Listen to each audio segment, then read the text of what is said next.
Roland empezó a tratar de ayudarme por mí, por mi hermana, y saber dónde estaba, ¿cómo se llama?, John McLeod, y dónde estaba mi madre.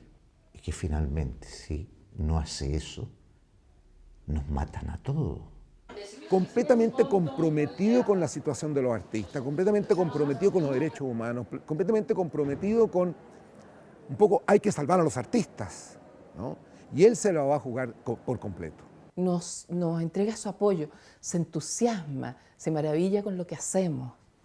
Y eso a nosotros nos da una tremenda seguridad. Una de las cosas que más me impresionó fue su voz espectacular, estereofónica, maravillosa, como esa voz que uno tiene como romántica de todos los actores de cine y de teatro francés, que estas voces preciosas. Y yo siempre pensé en algún momento voy a decirle a este señor que me grabe algunas cosas para mis clases en la universidad. Efectivamente, mucho más tarde lo hice, sí.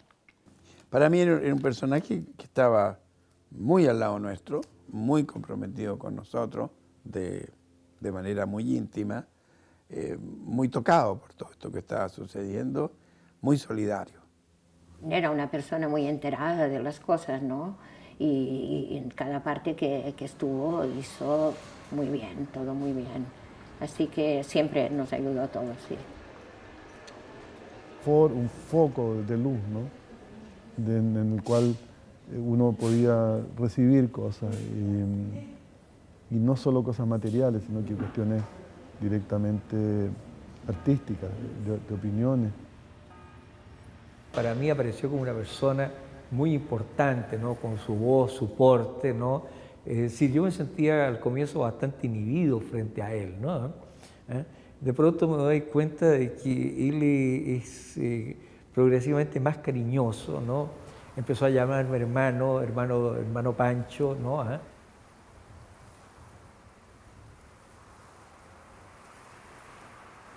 Y le debemos muchas botellas de whisky a Robinson. Era para pasar los malos momentos. Con el whisky, vino francés y queso lo pasábamos bien en ese momento. Fue el gran mensajero que tuvimos, el mensajero más importante.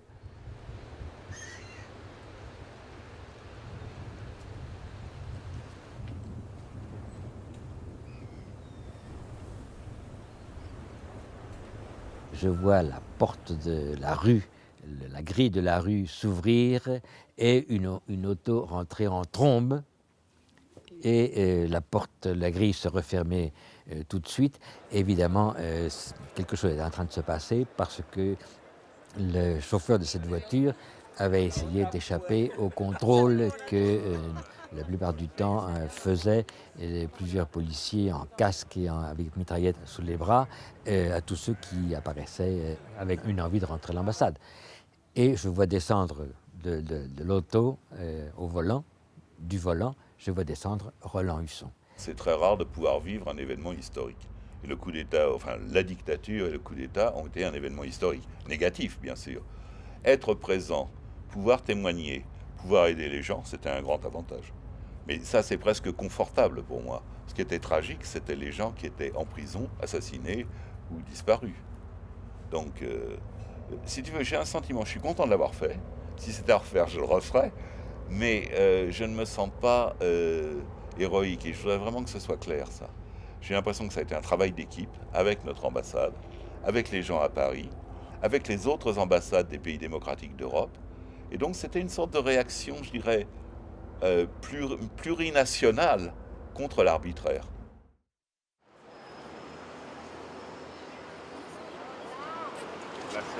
Y la Susana me dice, y la Susana me dice.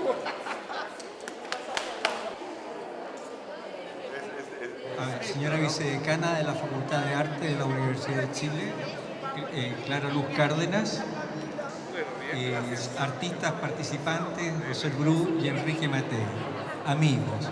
Y entre estos amigos quiero nombrar algo hoy día muy especial.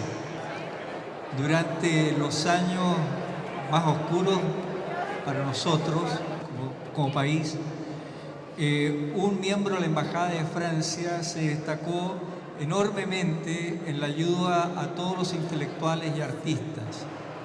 Su casa en París sigue siendo el hogar de muchos chilenos. los ha acogido en las distintas misiones que ha tenido en el mundo.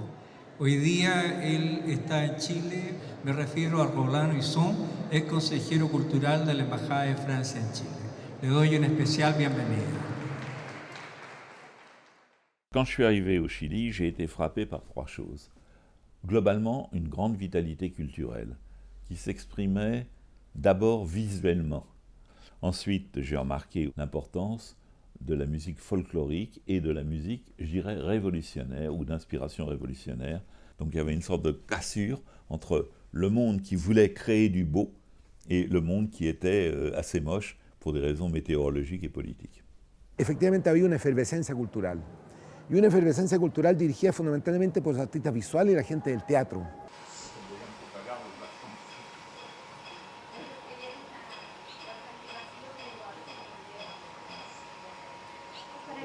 Voy a traerte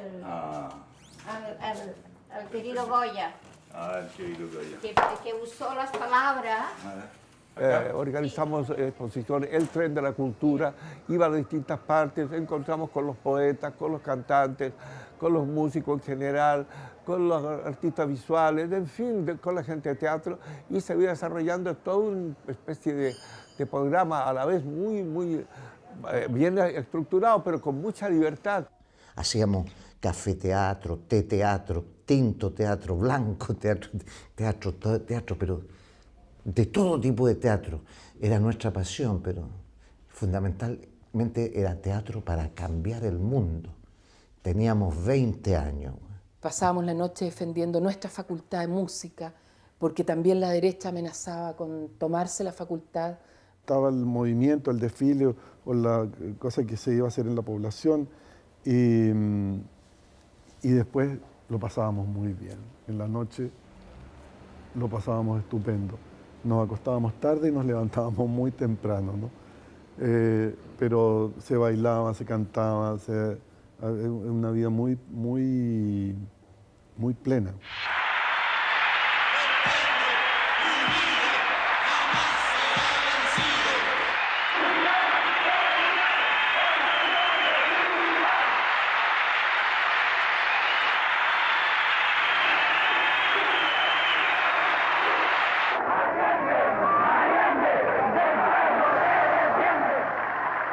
Me vinieron a buscar con Domingo y con Gabriel y Guillano, que era un colega mío, y me dijeron, no pasamos por el centro porque hay una concentración, hay una batalla casi entre Patria y Libertad y el MIR. Entonces hicimos un gran detour y llegamos a la embajada y el embajador fue muy gentil, aun cuando estaba muy triste de lo que ocurría. Eso antes del golpe, yo llegué creo el 19 de junio. Efectivamente, Roland llega en un momento muy álgido. Y en las conversaciones que nosotros teníamos con Roland, todos sabíamos que algo muy terrible venía, porque al mismo tiempo, como tú dices, efectivamente estaban las bombas de Patria y Libertad, estaban, digamos, los diarios, que era una cosa espantosa, ¿no es cierto? O sea, especialmente el diario de derecha Tribuna, que era un verdadero pasquín y que llamaba a su versión. Presque tous les jours, il y avait une manifestation, avec une contre-manifestation, des bagarres, des gens qui étaient blessés. Il y avait une propagande très forte contre Allende. Je me rappelle avoir ramassé dans la rue des petits tracts qui disaient qu'il se suicide ou qu'il démissionne.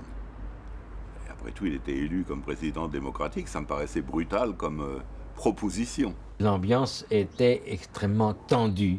Il y avait le fameux groupe Patria Libertad qui faisait des scènes de temps en temps en faisant détonner par exemple des bombes pour abattre des pylônes électriques aux environs de Santiago.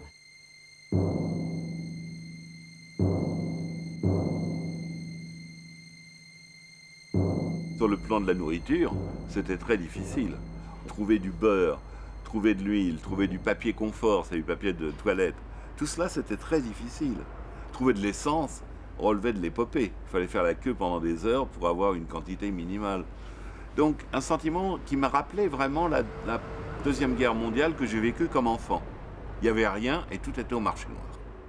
Y en ese momento, bueno, del golpe y toda esta cosa que se veía venir, como dice Goya en un cuadro, no podía durar, pues no podía durar para mí.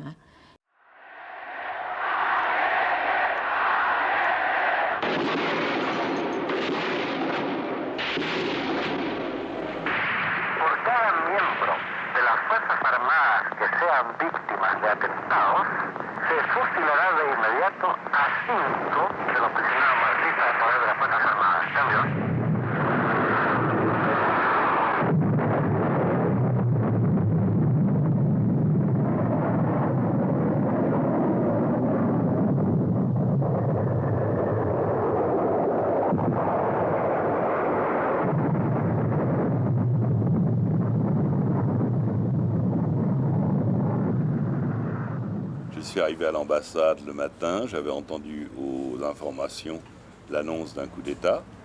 Je crois qu'on ne savait pas dans quelle atmosphère on était, on ne savait pas ce qui se préparait, bien sûr. Donc ça a été une surprise. Cette surprise s'est doublée du fait que l'ambassadeur était en France, donc c'est un jeune chargé d'affaires, Jean-Noël de Bouillane de Lacoste, qui est devenu, il était le numéro 2 de l'ambassade, il était chargé d'affaires. Et Lacoste a dit, vous rentrez chacun chez vous et vous attendez les nouvelles. Et je lui ai dit, non pas par héroïsme, mais par curiosité plutôt. Si vous voulez, je peux rester. Il m'a dit, bon, d'accord. Hubo disparos, ¿no? Aquí en el parque, y en ese momento le pedí yo a un amigo, que era en ese momento también mi ayudante, ¿no?, que acompañara a mi mujer, que estaba embarazada, a irse a la casa, ¿no? Ante la inminencia de una situación peligrosa, y decidí yo acompañarla a intentar cruzar el puente. Al poco rato empezaron a llegar a mi casa personas que estaban acá, que no habían podido tampoco retornar a sus casas. En resumen, fueron los días primeros del toque de queda. Varios profesores y estudiantes estuvimos alojados en un departamento muy pequeño de 2 dormitorios. Nous avons assisté au bombardement de la Moneda. Nous voyons très bien les avions qui sont arrivés en piqué. Et j'avoue que, première chose, ce bombardement m'a laissé complètement froid, gelé sur place. Car je me suis rappelé des avions anglais et américains qui descendaient à piquer de la même façon sur des objectifs durant la Seconde Guerre mondiale. Et la deuxième impression, quand est apparu à la télévision les 4 militaires de la junte militaire, mon premier souvenir a été celui aussi des Allemands au cours de la guerre, de la Deuxième Guerre mondiale. Ce couvre-feu a duré, dans mon souvenir, 45 heures. C'était jusqu'au milieu de la journée de jeudi. Et avec Roland Husson, nous nous sommes installés tant bien que mal à la chancellerie. On n'a pas vu grand-chose, hein. Moi, j'entendais de temps en temps des tirs, je dirais, de mitraillettes ou de mortiers, peut-être. Je n'ai pas pu avoir de communication rapidement avec Paris parce que les communications internationales ont été coupées. Nous avons essayé, bien sûr, d'appeler Paris. À l'époque, nous n'avions pas de radio propre à l'ambassade. Nous passions par le fax, donc impossible. Et ça a été dur pour quelqu'un qui, comme moi, n'avait pas d'instruction spéciale, mais qui savait que Paris était a priori défavorable à l'accueil des demandeurs d'asile. Las personas más adelante nombradas deberán entregarse voluntariamente. Et alors en plus, il y avait une chose qui nous obsédait, c'était los bandos, les décrets militaires qui étaient annoncés à la radio toutes les demi-heures, demandant aux chefs politiques, aux leaders syndicaux de se présenter aux nouvelles autorités. Et s'ils ne le faisaient, et s'ils résistaient, qu'évidemment, ils seraient tués. Donc il y avait une brutalité dans l'information et une brutalité dans les menaces.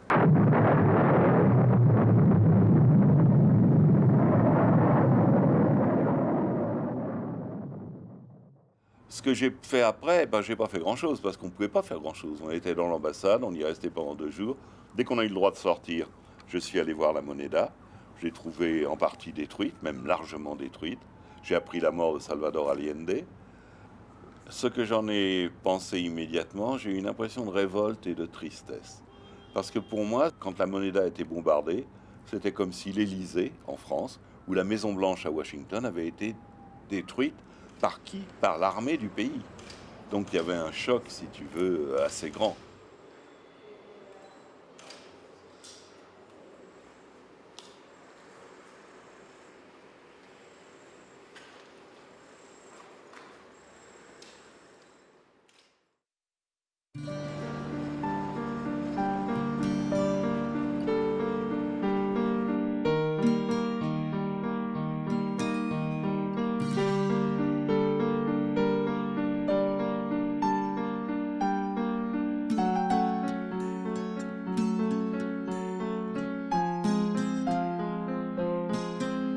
Neruda, pour moi, ça a été une histoire douloureuse, parce que quand il est mort, je suis allé à ce qu'on appelle le velorio, la veillée funèbre, et on s'est trouvé dans une maison où les canalisations avaient été crevées, donc il y avait de l'eau qui coulait partout.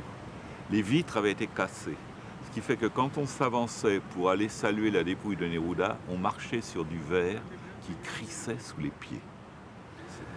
Et quand j'ai vu tout ce désordre, tout ce massacre de choses, quand j'ai vu des tableaux qui avaient été lacérés, poignardés un tableau, quand même. Quand j'ai vu les Lettres françaises, qui était un bon journal littéraire, brûlé, parce que Neruda le recevait probablement régulièrement, le dernier numéro était brûlé. J'ai eu un sentiment de revanche, pas de revanche, de souffrance, et aussi j'ai repensé à l'Espagne. J'ai repensé, si tu veux, un peu à Miguel de Unamuno, qui en 1936 avait dit, au moment où les franquistes sont arrivés, « Me duele España, j'ai mal à l'Espagne ». Moi, je ne pouvais pas dire « j'ai mal au Chili », j'étais un jeune fonctionnaire français avec mon travail. Mais j'ai pensé à tous les amis de Neruda, à tous les amis français de gauche qui étaient bouleversés, et j'ai mis « Nos duele Chile », nous avons mal au Chili.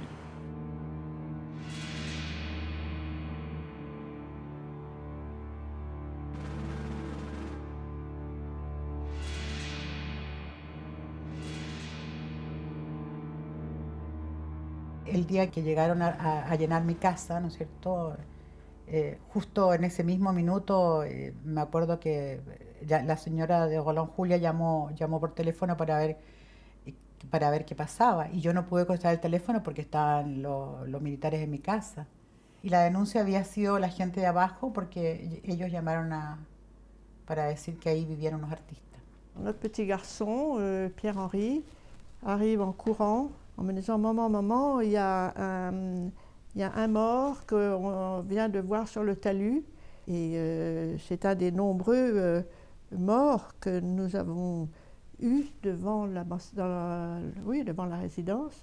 Mais moi, personnellement, et mon mari, nous en avons vu au moins 4 devant l'ambassade, dans l'eau, pris dans les branchages.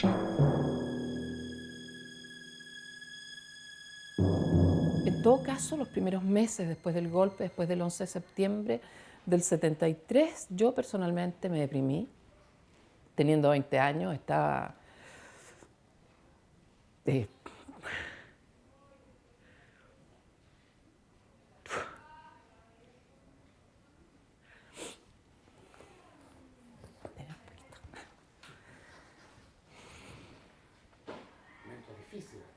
Claro.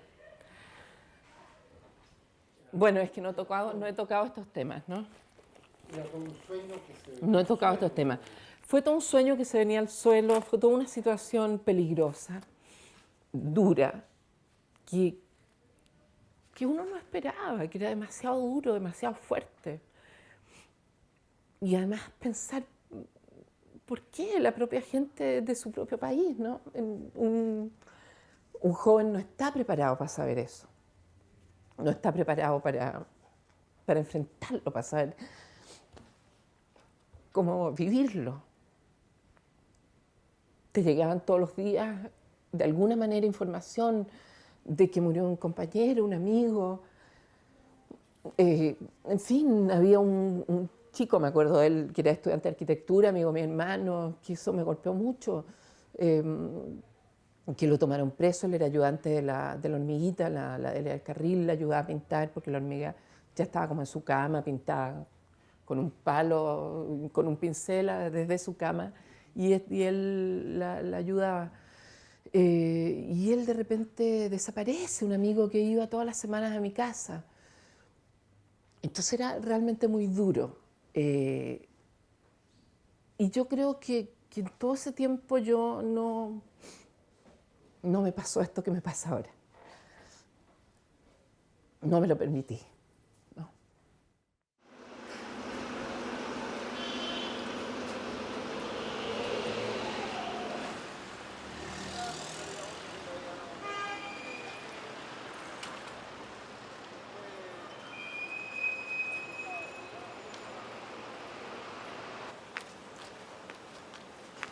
Nous avons commencé à recevoir des appels de gens qui nous demandaient si on pouvait les aider à rentrer à l'ambassade.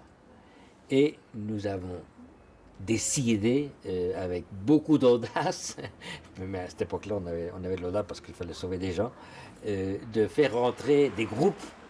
Esta es la locura del momento. En la casa había llegado gente importante a refugiarse en esta casa. Y yo, que era el dueño de casa, estaba en otra parte. Yo nací en España, fui exilado de la guerra de España al 39 y sabía muy bien lo que era un golpe militar. Entonces, mira, Gracia dijo, no, tú tienes que irte acá, de todas maneras. Yo me fui, me recorrí en varias partes que me alojaron, amigos de nuestras casas, hasta que finalmente entré, digamos, a la Cancillería francesa.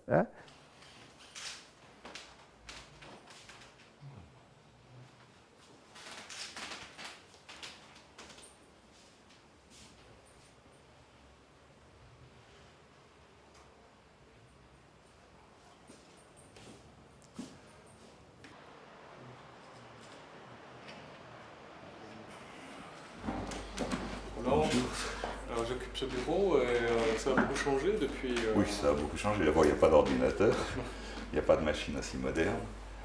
Mais c'était quand même pendant 3 ans l'endroit où j'ai vécu avec, on s'assoit, sur un canapé historique. Ah oui? Parce qu'il a été utilisé par les réfugiés qui recevaient leurs petites amies. Ah! Et alors tu as occupé ce bureau à quelle époque Je suis arrivé en juin 73. Et je suis parti pour Washington en août 76. Donc je suis resté 3 ans, 3 mois. Mais la période la plus émouvante, bien sûr, c'était la période des réfugiés politiques. Alors j'avais un travail, moi, qui était un travail de conseiller culturel, c'est-à-dire organiser des bourses, des voyages, etc., accueillir des personnalités françaises. Mais après le coup d'État, personne n'est venu. Donc comme je parlais déjà un peu espagnol, l'ambassadeur m'a demandé de filtrer, de recevoir les gens et de lui donner des informations sur ce qu'il voulait. Et j'ai fait ça pendant 3 mois. En même temps, comme on avait des réfugiés dans l'ambassade, je laissais mon bureau ouvert. C'était à la limite de l'autoriser, mais il faut dire que les gens vivaient couchés dans le couloir sur des lits de camp au départ, pendant quelques semaines. Donc ils avaient besoin d'un espace pour se réunir. Je leur prêtais mon bureau et ils s'installaient pour jouer aux cartes, pour discuter, pour lire la presse et parfois pour utiliser le téléphone. Théoriquement c'était interdit, je les laissais faire. Jusqu'au jour où j'ai découvert que le secrétaire général m'a dit « Mais monsieur Husson, vous avez vraiment appelé Valparaiso tous les jours pendant 2 mois ?» J'ai dit « Mais non !» Il m'a dit « Il y a quelque chose qui ne va pas. » Donc je suis allé voir les réfugiés politiques en disant « Écoutez, je prête mon bureau, d'accord, mais ce n'est pas un bureau pour une conversation amoureuse de 2 mois entre Valparaiso et Santiago. » Et donc les communications ont baissé, les gens ont été très corrects. Donc c'est un bureau qui était pour eux, je pense, un peu un lieu de travail, un lieu de réunion et parfois même un lieu d'intimité. Je ne sais pas quel était le code pour laisser la porte fermée, mais il devait y avoir des choses. Les gens qui sont venus à l'ambassade étaient des gens qui étaient soit connus de l'ambassadeur, soit connus de prêtres français ou de professeurs français, qui, les sachant menacés, avaient demandé à ce qu'on les héberge. La raison au départ était une raison humanitaire. Donc on hébergeait d'abord les gens d'origine française, même si c'était le grand-père qui était français, des gens qui étaient boursiers et des gens qui travaillaient avec nous sur le plan commercial. Mais en fait, on n'a pas pu respecter cela et on a logé les gens à mesure qu'ils arrivaient. Avec en principe un filtre, mais c'était très difficile de mettre quelqu'un à la porte après. Donc il y avait une sorte de tolérance un peu forcée. Si tu veux. Hubo un momento que la embajada estaba pero lleno los patios, el subterráneo, tercer piso que es donde estaban, y la secretaria y los mismos jefes se fueron juntando en oficinas compartidas para poder darle espacio a los asilados, porque hubo que armar camarotes, lugares donde cocinar, y ya esto fue medio caótico, tanta gente. Oui, donc ici c'était le couloir.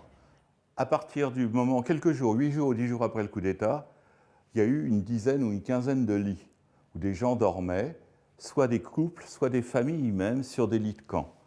Donc quand tu arrivais le matin, tu devais enjamber le mieux que tu pouvais pour ne pas réveiller les gens qui dormaient. Et à ce moment-là, pendant à peu près 10-15 jours, ça a été une sorte de camp pour les réfugiés.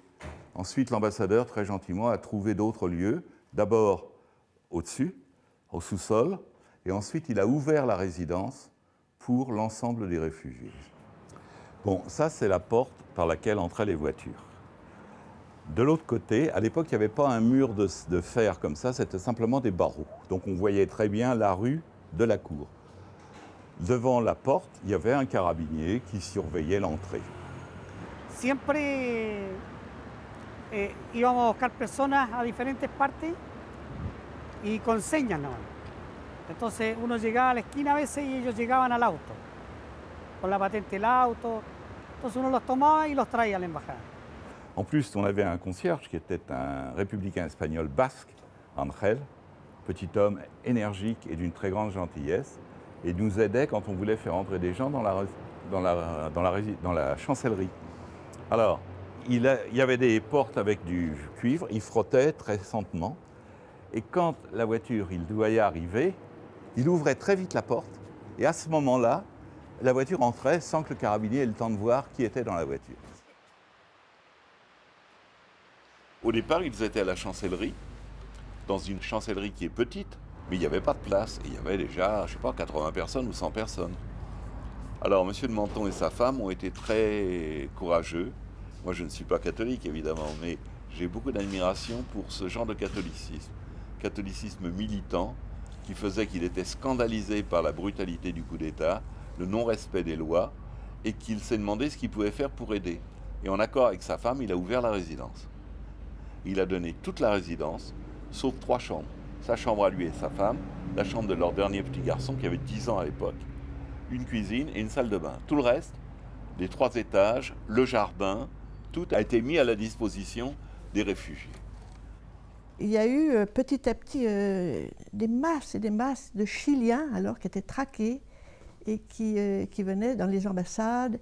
Et dans notre ambassade, c'est nous qui en avons eu le plus. Alors c'était affolant. On ne savait pas où les mettre. On a enlevé tous les rideaux et le sous des nappes et tout pour faire des couvertures. Ils couchaient tous par terre, mais ils étaient très, très disciplinés et d'une gentillesse extrême. Avec nous, ils étaient d'une gentillesse extrême. La señora embajador fue realmente una persona, fíjate, extraordinaria. Ella se ocupaba de, imagínate, de ir a comprar todos los días a la viga alimentos, o sea, materiales, así, me refiero, qué sé yo, verduras, carnes, de todo, para los 300 huéspedes que había. Notre séjour à Santiago du Chili a évidemment été marqué par le coup d'État, par l'accueil des demandeurs d'asile. La vocation d'une ambassade n'est pas normalement de recevoir des demandeurs d'asile en dehors de la tradition latino-américaine. Mais je dois dire que vraiment, nous avons eu le sentiment, ma femme et moi, d'être plus utiles à Santiago dans cet accueil, cet accompagnement des asilés que dans les autres postes diplomatiques où le travail et la vie quotidienne étaient beaucoup plus classiques. Bon, ben ici, on est en face de ma maison, on est là, où j'ai vécu un peu plus d'une année. Et ça m'a permis aussi de retrouver des gens qui étaient presque des amis au départ du temps d'unité populaire, qui, s'ils n'avaient été ni arrêtés ni partis en exil, étaient quand même très seuls à l'intérieur de Santiago. Donc on s'est retrouvés d'abord dans mon bureau, on a bavardé, on s'est rendu compte que les gens avaient besoin de se rencontrer. Et avec ma femme de l'époque, Julia, on a organisé des dîners-buffets très abondamment arrosés, avec beaucoup de gitanes, pour créer une atmosphère. Et les gens pouvaient se parler très librement chez moi, sans se soucier de ce que j'allais penser. D'abord, j'écoutais pas ce qu'ils disaient la plupart du temps, et parce qu'au fond, on était dans un lieu théoriquement neutre. Ya a comienzo del 74, mediados del 74, ha abierto su casa, ¿no es cierto?, para las reuniones culturales, para discutir sobre teatro, para discutir sobre artes visuales, porque él iba a todas las exposiciones, ¿no es cierto?, antes del golpe, iba a las obras de teatro, y se comienza a relacionar, ¿no es cierto?, con actores, directores de teatro, con cineastas, con artistas visuales, poetas y narradores. Pero no estamos hablando que el hombre va a convidar de a 4, de a 5, sino que invitaba de a 10, de a 15, de a 20 personas a su casa a comer, porque sabía que una parte importante de esa gente tenía problemas. Ya tenía problemas de comida, tenía problemas, ¿no es cierto?, de pequeñas subsistencias. También fueron fiestas, ¿no?, que constituyeron momentos como de catarsis importantes cuando se vivía un estado de tensión muy grande, ¿no? En un lugar en que estábamos seguros y que se podía hablar libremente y que podíamos reconfortarnos y lo más probable es que hubiera whisky, ¿no? Que...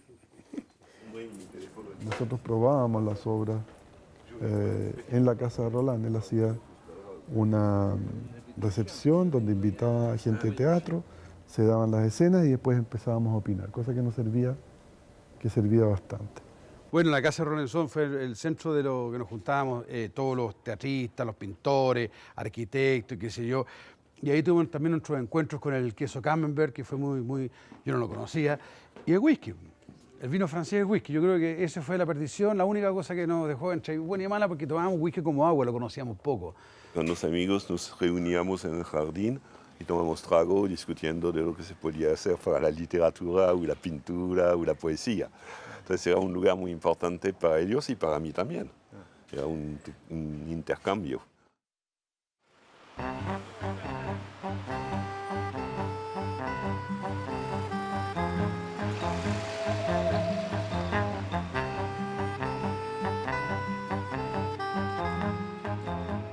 Il a bien fallu recommencer la vie culturelle. Donc l'idée était simple en fait pour moi. Qu'est-ce que je fais? J'étais le patron administratif du service. Je dis, on donne l'institut qui s'appelle Chileno Frances, franco-chilien, aux gens de théâtre, ils peuvent utiliser notre théâtre. Donc l'institut est devenu un théâtre officieux de la culture chilienne. O sea que el tiempo no ha pasado en vano desde esto que te voy a regalar, porque es la primera obra que hicimos en el instituto. Y para que veas que no es como Gardel, no han pasado 20 años, no son nada, dice Gardel. Estos son 30 años que no son nada. Te llamabas José, me acuerdo muy bien de esto. Me pregunto dónde estoy. ¿Estoy todavía en esta época o estoy hoy día en Chile?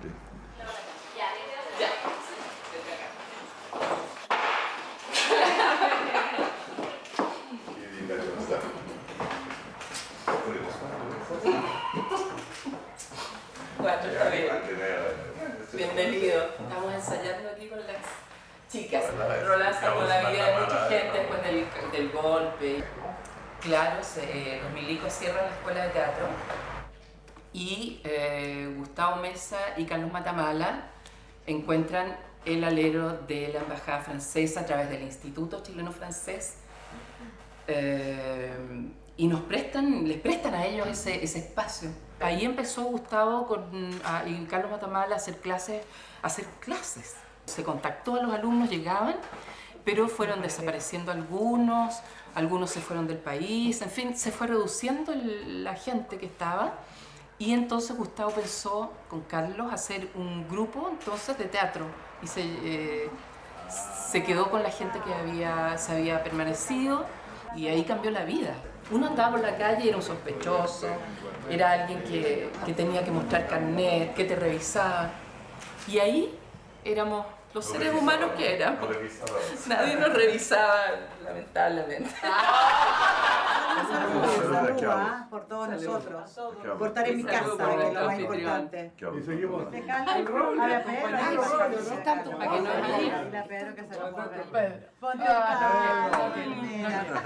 Me acuerdo de una fiesta que estábamos, ¿te acuerdas esto? En plena represión. Y se acerca Gonzalo a Roland y le dice, Monsieur Roland, nous sommes les maquis. Nous sommes les maquis. Sí, y Roland lo miró y dijo, cállate huevón que alguien te puede escuchar.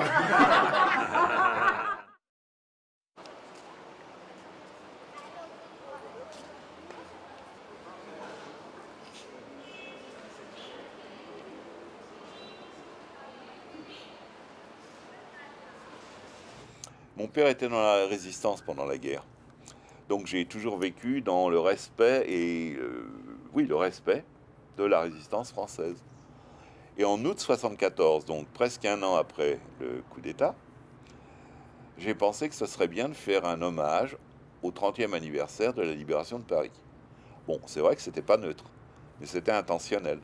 Donc avec Enrique Lin, on a préparé des textes qu'on a choisis et qu'on a montés à l'Institut avec la coopération de Oscar Castro, qui dirigeait le théâtre de l'Aleph à l'époque, et qui a fait notamment deux très belles dramatisations, Le Crapaud de Mac Jacob et Liberté de Paul Éluard. Alors ce qui m'a étonné, moi, c'est que le poème d'Éluard qui se termine par « Je suis né pour te connaître, pour te nommer Liberté », qui était pour moi un hymne antifasciste, en fait. Quand il s'est terminé, il y a eu une espèce de silence. Je ne peux pas l'évaluer, mais j'ai eu l'impression qu'il était long. Disons peut-être 10 secondes, ce qui est énorme. Hein. Et là, les gens ont commencé à applaudir. Et ça ne s'arrêtait pas. Et vraiment, j'ai eu un sentiment, d'abord j'étais très ému, et puis un sentiment d'avoir gagné, là, tu vois.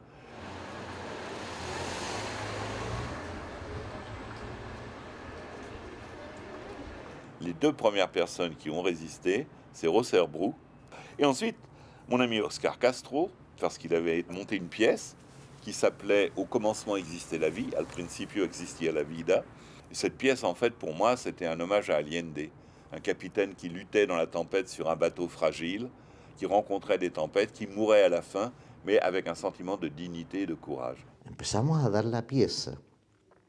Ahora la gente, el boca a oreja, para que la gente fuera a verla, era anda a ver esta pieza que no dura esta semana. No era muy buena propaganda para nosotros, que decían que no dura esta semana porque íbamos a ser censurados y caídos en prisión.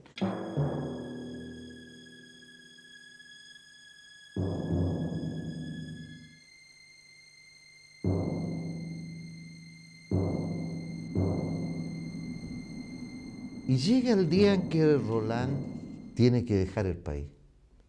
Y él se va a despedir de mí al campo de concentración. Y los dos sabíamos, cuando nos despedíamos, que podía ser la última vez. Tu prends quelqu'un, tu le prends dans tes bras, il te prend dans ses bras, tu ne sais pas quand tu vas le revoir, tu ne sais pas si tu vas le revoir, et tu ne sais pas pourquoi il est en prison. Y me acuerdo que después se fue Roland, se lo llevaron, yo me quedé en la cancha de fútbol solo, lo veo salir, salió de las alambradas y nos hicimos así, y después nos hicimos así, como abrazándonos en el aire. Pour vous ce soir un numéro unique, l'envol de l'Irondelle.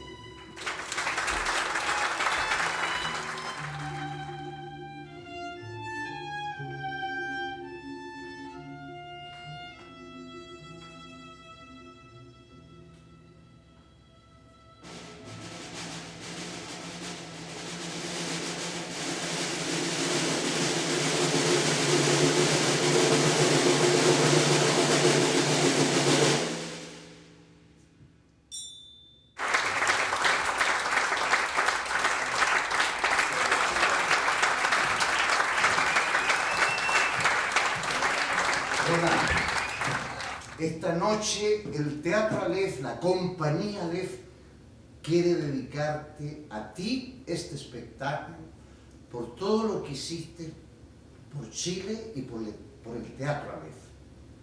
Cuando yo estaba en prisión, Anita iba a verte para saber noticias mías. Ella venía con un niño en brazos, mi hijo Sebastián. Y ella en el vientre tenía a otra maravilla, mi hija Andrea. Roland, esto fue lo que tú hiciste por Chile. Esto te lo vamos a agradecer siempre. Aquí está el futuro de muchas historias. Gracias, Roland.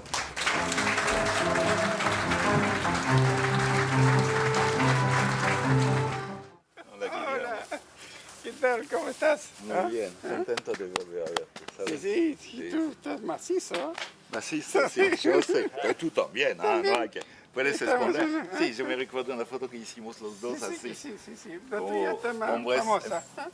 embarazados.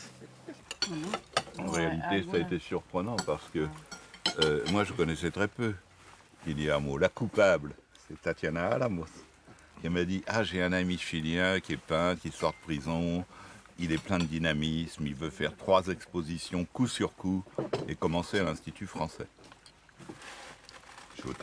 J'avais confiance dans Tatiana, j'ai dit « Bon, bah, c'est bien », donc on s'est rencontrés brièvement, mais on n'a pas parlé de ce qu'il allait montrer. Tu vois?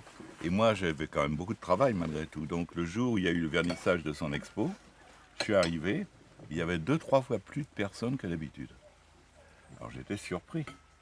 En plus, il y avait des jaulas, des cages.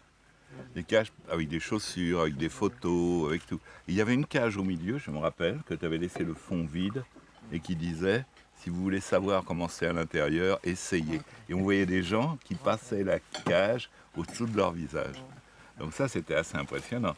Et il y avait le catalogue qui avait inspiré par Charlie Chaplin, non? Et moi, je ne me suis pas vraiment rendu compte au départ que ça pouvait être si scandaleux. Et un gars est venu et m'a dit, Roland, c'est ta première faute politique. No sé quién me lo dijo, alguien me lo dijo. Je ne crois pas que ce soit une faute politique. C'est une faute de l'innocence, je sais pas. De l'innocence. Ah, mais quand même. C'était une innocence pratiquée, disons. C'était mieux d'avoir une faute que d'être politiquement correcto, ¿no? Yo había ideado esta otra exposición de las jaulas. Decidimos que era mejor hacer algo un poco más divertido, dijimos. Pero no alcanzó a durar sino Porque el día siguiente... la inauguración y 2 horas después, porque llegaron como a las 10 de la mañana o a las mediodía. Al día siguiente. Sí, al día siguiente. Yo estaba contento de haber podido salir con sus jaulas y ponerlas en mi oficina. Hablé con ellos y mentí sin saberlo en realidad. Dije, pero ustedes están en el Instituto Chileno-Francés, es territorio francés, no se puede tomar nada. Y pensaba que había jugado bastante bien, pero después aprendí que lo habían tomado preso. Ahí me llevaron a 4 Álamos, donde uno permanecía 20 días. Y durante esos 20 días me llevaron en 2 ocasiones a Villa Gris. Y ahí me metieron entonces en una de esas celdas que había uno solamente de pie, con un hoyito ahí. Yo tenía un amigo aquí, el pintor chileno Guillermo Núñez, que me había contado que había pasado un tiempo acá, en una casa pequeña, no sé si decía Corvi o algo así. ¿Se puede ver eso? Sí, tenemos una réplica, incluso hasta 6 personas. De 1 metro por 1 metro. ¿Y cuántas personas había dentro? 4, 5, incluso hasta 6 personas. ¿Puedo entrar? Sí.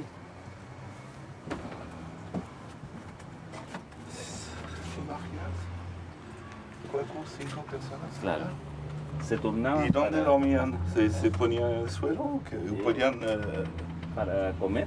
No, para dormir. Dormir se turnaban. Uno de pie, otros en el suelo sentado. Se iban turnando ellos.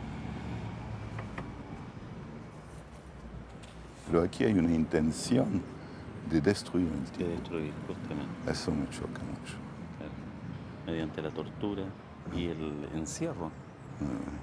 Sí, porque 4 o 5 en esta casa es imposible. Entonces ellos aprovechan la estructura de la torre y hacen estas subdivisiones con estas 3 celdas que hay acá, ¿ya? Y eran celdas con puertas de guillotina que aquí introducían también 4, 5 personas y hasta 6 personas hay testimonio, ¿ya? Ahora, el 80% de las personas que están prisioneras aquí en la torre desaparecen.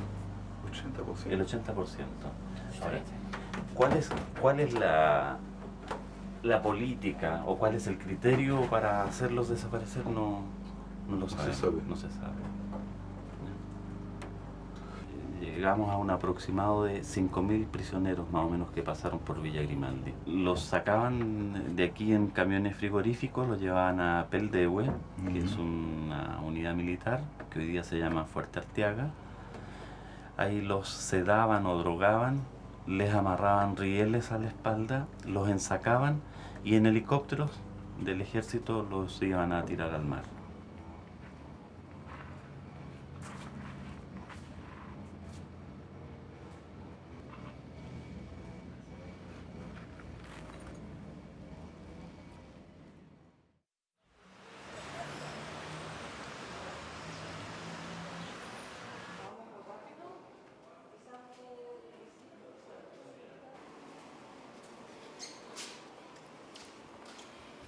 Adelante. Mucho gusto. Muchas ¿Cómo gracias está, por Juan? recibirnos. Mucho gusto en Esta es mi conocerla. mujer, ¿Cómo Susana Núñez. está? Mucho gusto. Casi Enchanté. Hola. ¿Cómo está, Patricia? Muy bien. Mucho verlo. Adelante, por favor. Acompáñame. Mucho gusto. Hola. Señora Presidente, le quería dar mi libro. Se llama Los Dues de Chile, se lo dediqué. Muchas Y en la gracias. última página hay algo sobre usted, pero el libro lo escribí en el 2003. Entonces no era presidenta, era ministra de la Defensa. No le puedo y digo que es un gran actor político de parte de la voz y de usted. Entonces le quería dar esto como Mire qué recuerdo. bueno. Ha hecho siempre por Chile, por los chilenos, por la gente perseguida y por eso quería conocerlo. Muchas Cuando me gracias. dijeron que venía, llamó a Gonzalo Robles, avisó, dijimos por supuesto, vamos a hacer un espacio que sea breve, pero para mí es un tremendo honor conocerlo. El honor es al revés. No, pero yo quiero agradecer muy Muchas sinceramente gracias, señor. por todo. Y por el ¿Te libro puedo dar con un la... beso? Sí, y a la francesa. Por supuesto. Por supuesto. ¿Qué noticias tiene? Listo, que esté muy bien. Chao, chao. Adiós y muchas gracias. Hola, La mano, con gusto, la mano. nuevamente. Yo soy un poquito perdido, conmocionado por haber hablado con la Presidenta. Es lindo como encuentro, fue brevísimo, pero yo sé que tiene mucho trabajo, entonces fue lindo. Y yo le entregué mi libro y le di 2 besos. Fue fantástico, ¿no? Tengo que llamar a mis hijas en París para contárselo. Bueno, sí, en verdad es una cosa que yo no esperaba y que para mí fue un gran honor.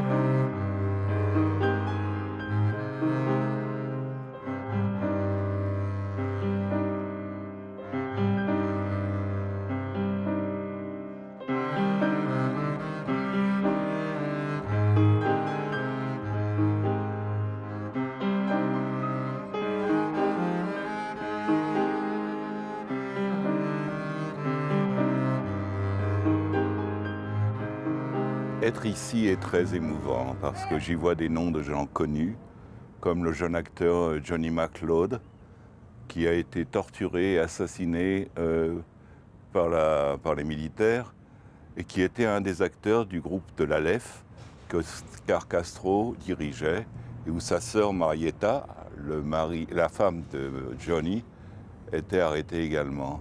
Donc on a un sentiment de brutalité quand on regarde aussi le nom des gens et l'âge des gens.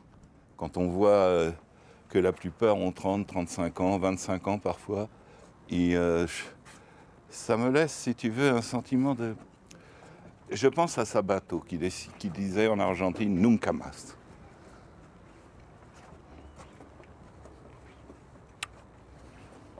Plus jamais de ça.